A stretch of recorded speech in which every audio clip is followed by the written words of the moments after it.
Rowena, anong oras na? May pasok ka pa, magising ka na dyan. Anong oras na kasi magising? Paano kasi kapag uwi na ng school, ang hawak agad, cellphone. Imbis gumawa ng assignment, imbis gumawa ng project, imbis gumawa ng mga activities, hindi kasi cellphone ang hawak. Diyos ko, mga kabataan namin, walang cellphone na ganyan.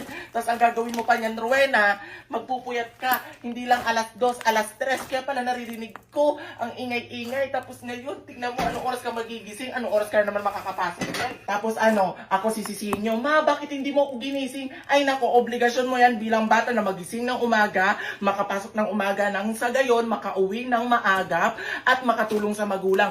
Paano na kapag nagkaasawa kayo, nagkaanak kayo, ay nako, wag naman sanang gawin ng anak ninyo kung anong ginagawa nyo sa akin. Sakit kayo sa ulo.